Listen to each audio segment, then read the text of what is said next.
ध्यान दीजिए, जिसने प्रभु के संबंध को स्वीकार किया उसकी पहचान है, उसके अन्य माने हुए संबंध सब ढीले हो जाते हैं। अब आसक्ति नहीं, अब किसी से अपनापन नहीं रह गया। तो क्या होता है, उसके हृदय में निश्चिंतता, निर्भयता, निशोक, निशंक।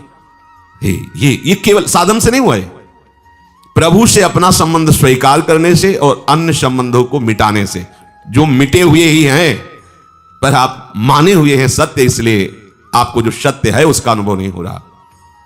आप निश्चिंत हो जाएंगे। अब कोई जैसे अपने लोग, कोई ऐसा नहीं कि ऐसी साधारण भगवदाश्रित जीव हैं, साधारण ही है, पर असाधारण बात हृदय में एक बैठ गई कि अब अपनी कोई परवाह नहीं रह गई।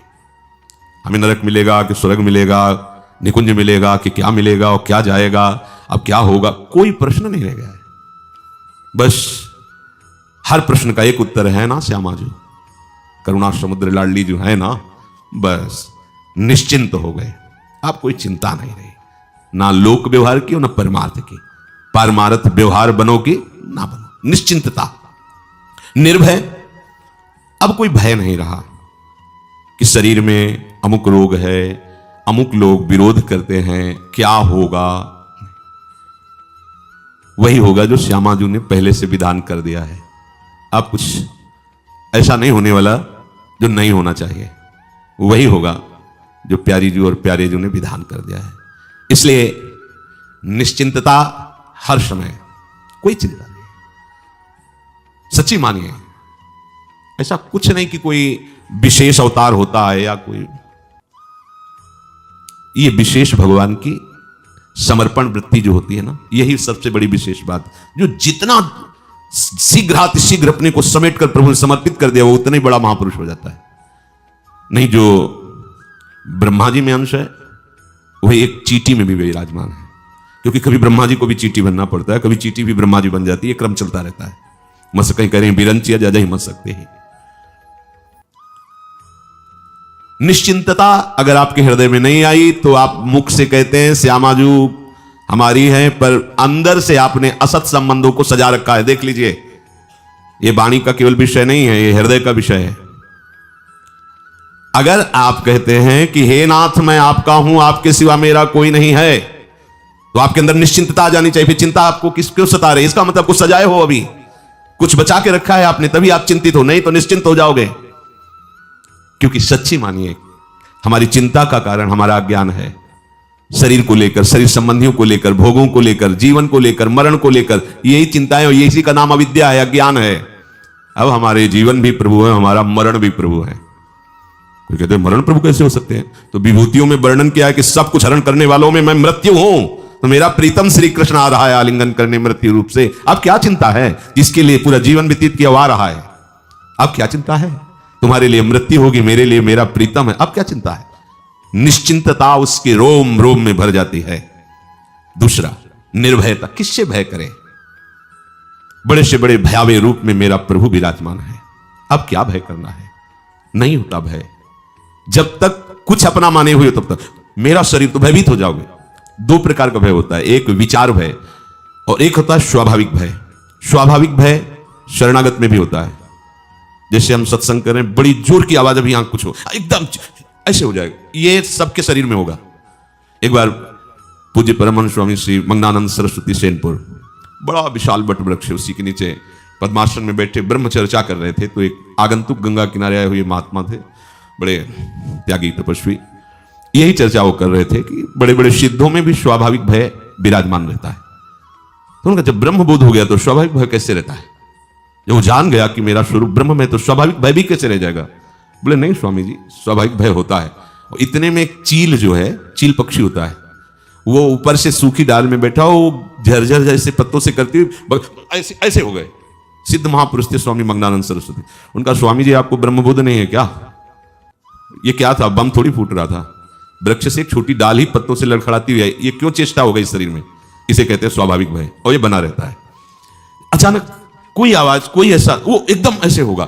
इससे जांच ना करें कि ये शरणागत नहीं, देखो भयभीत हो गया, ऐसे नहीं। बंदर एकदम ऐसे, आप जाली के अंदर बैठे हैं, बहुत सुरक्षित है, पर एकदम ऐसे, आप एकदम ऐसे हो जाए, ये स्वाभाविक भय। विचार भय नहीं रहता। जहां विचार है वहां भय नहीं रहता। मेरे प्रभु ही सब रूपों में है, शरणागत को ऐसा। अगर ऐसा भी अनुभव नहीं हुआ तो ये मेरे प्रभु बहुत बलशाली है, मेरा कोई कुछ नहीं बिगाड़ सकता, नहीं बिगाड़ सकता।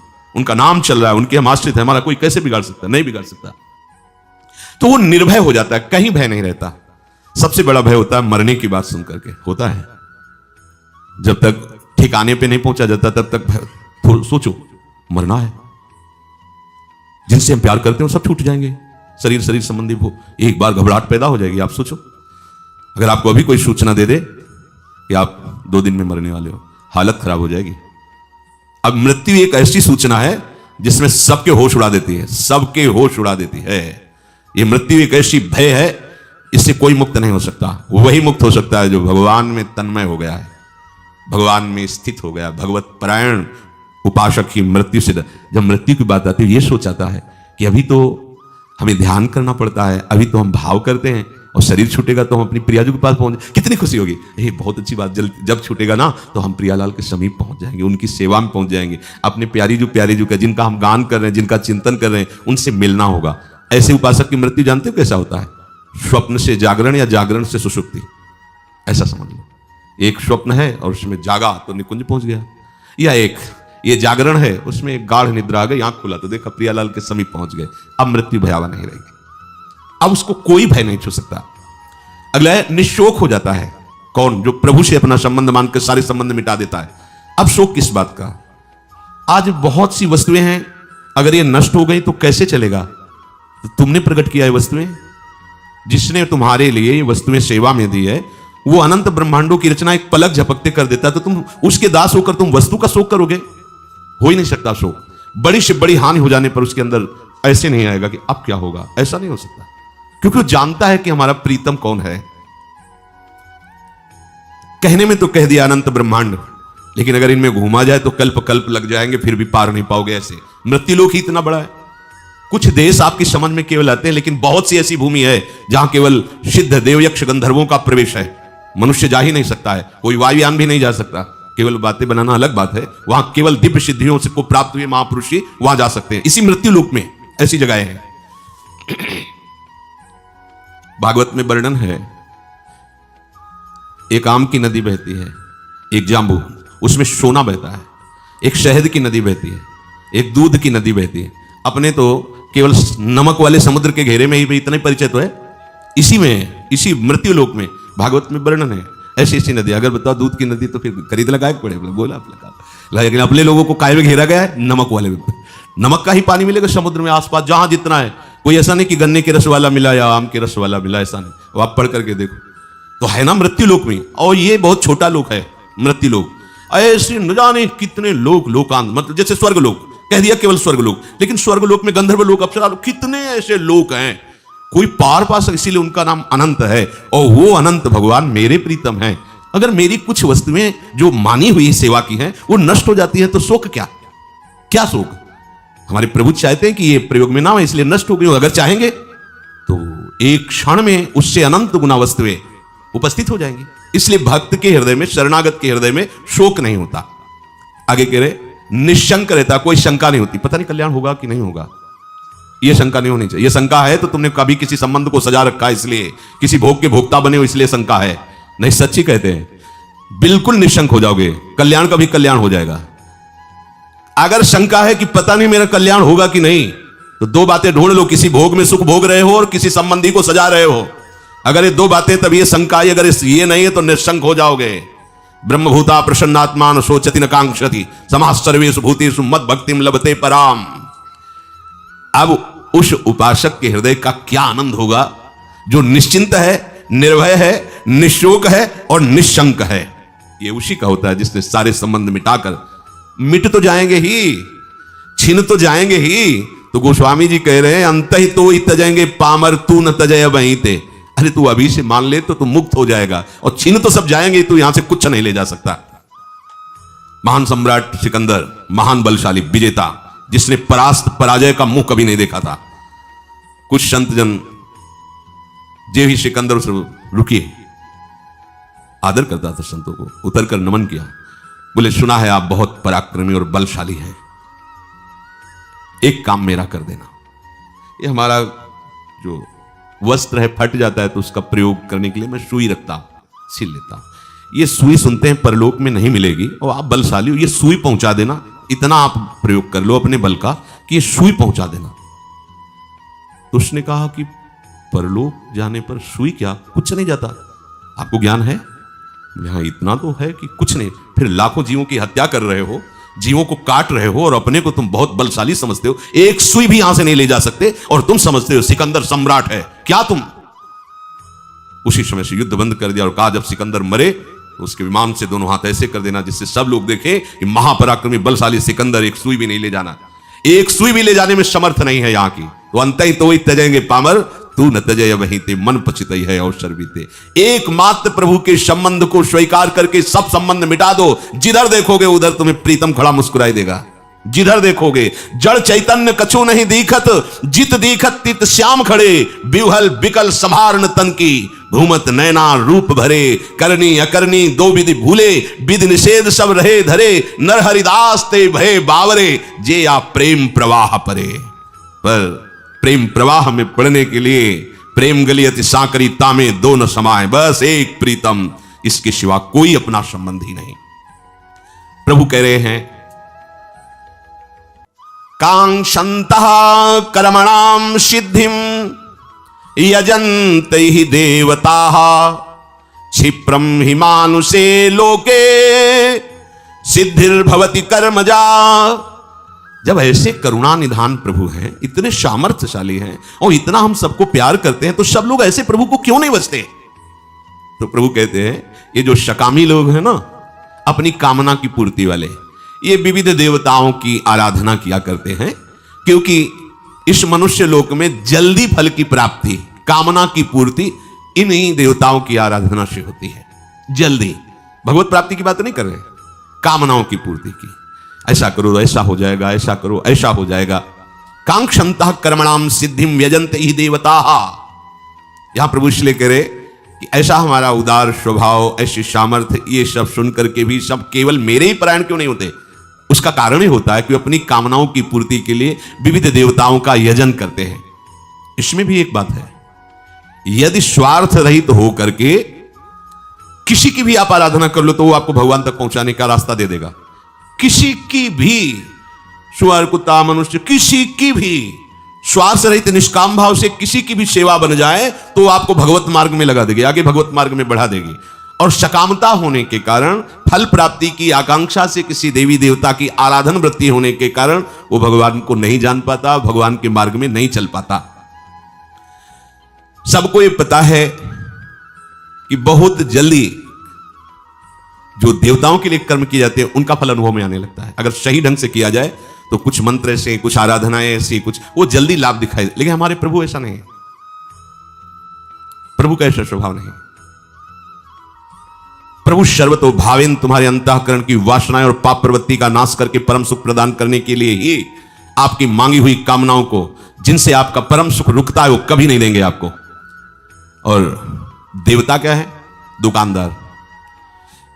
अगर दुकानदार के पास जाओ, पैसा है जो चाहो ले लो, लेकिन वही पिता यदि दुकान में बैठा हुआ है और तुम उसके पुत्र हो और तुम मांगो जाके, तो जिसमें तुम्हारा हित होगा वही देगा, नहीं देगा, अन्य नहीं देगा।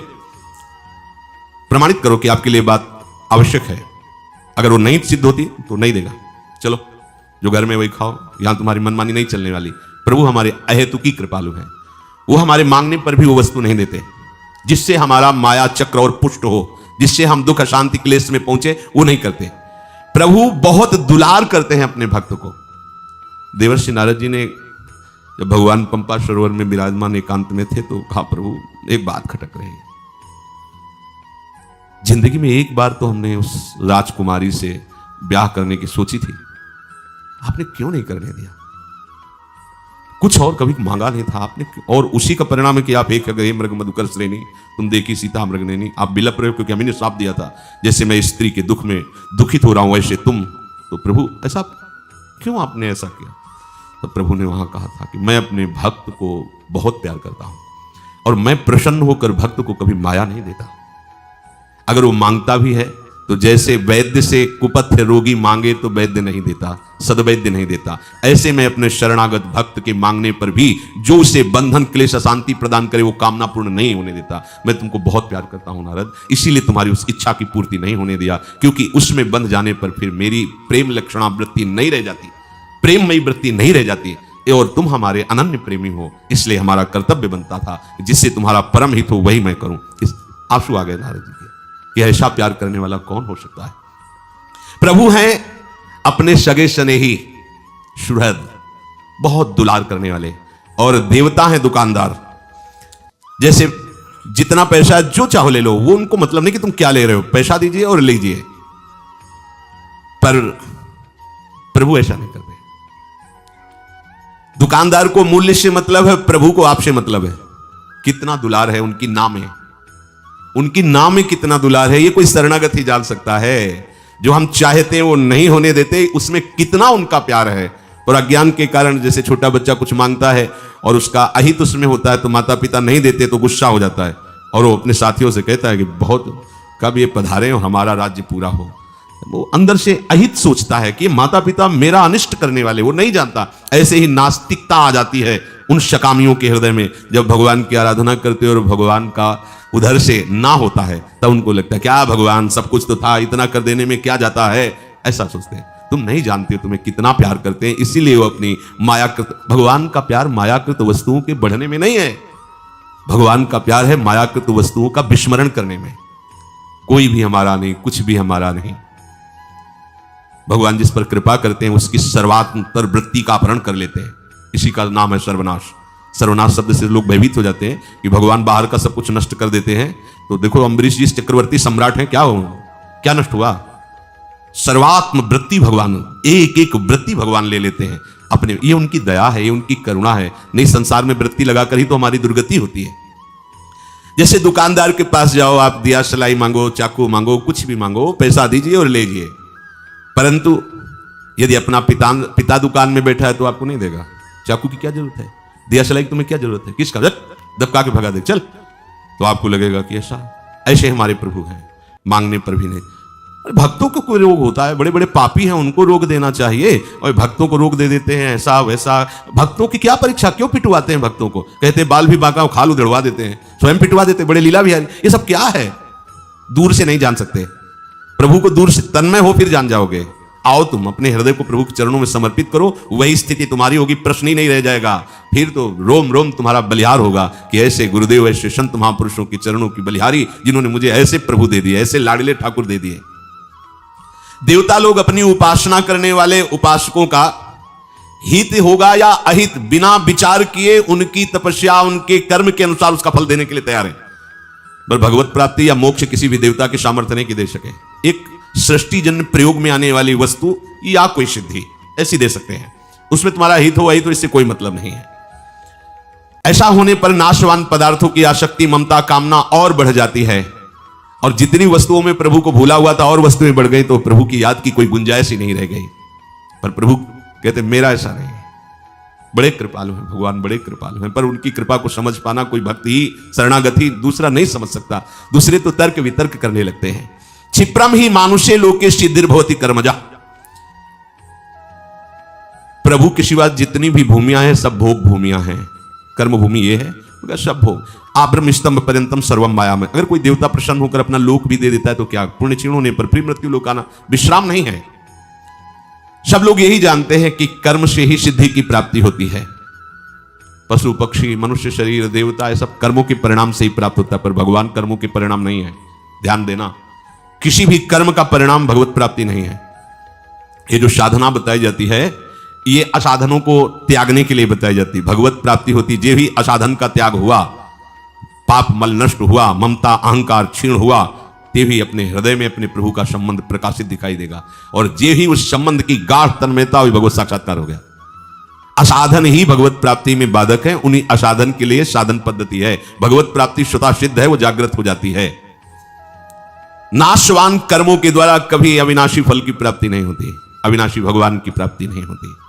कामना वाले मनुष्य इस पर दृष्टि नहीं डाल पाते हैं। वो विधि पूर्वक सांगो पांगो वैसे ही कर्म करते हैं जिससे अमुक देवता प्रसन्न हो जाए और मेरी एक कामना की पूर्ति हो जाए।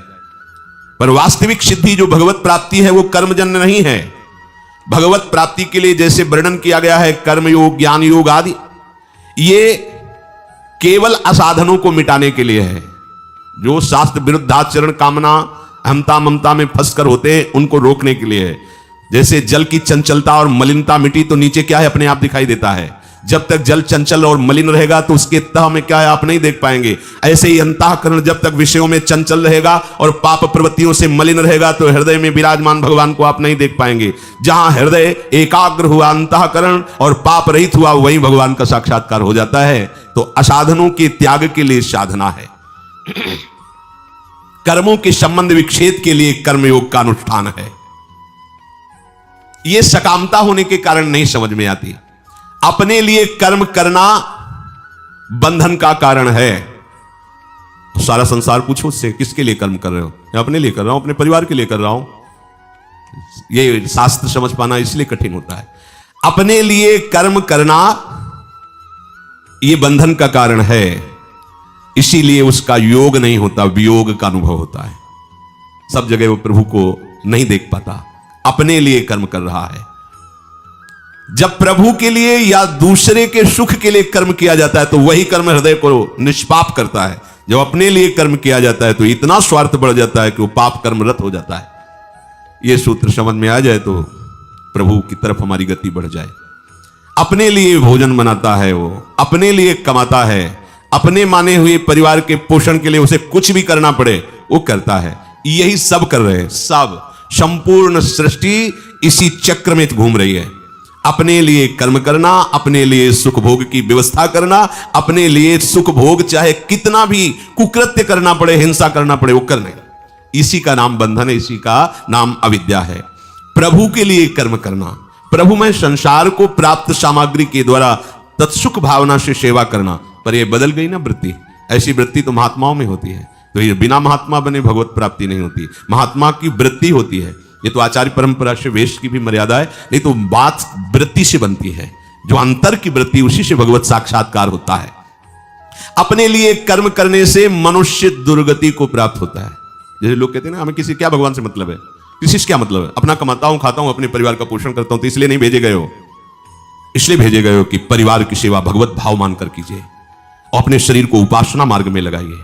आप एक उपासक बनकर के जो भी व्यापार नौकरी सब करते हैं वो तत्सुख भावना में लाइए। भोक्ता भाव को खत्म कीजिए। भगवत चरणारविंद की प्रीति के लिए नमम सिद्धि प्राप्त कीजिए। ना कोई मेरा है ना मैं और किसी का हूं, मैं प्रभु का हूं, प्रभु के लिए ही सारे कार्य करता हूं। अभी काम बन जाएगा।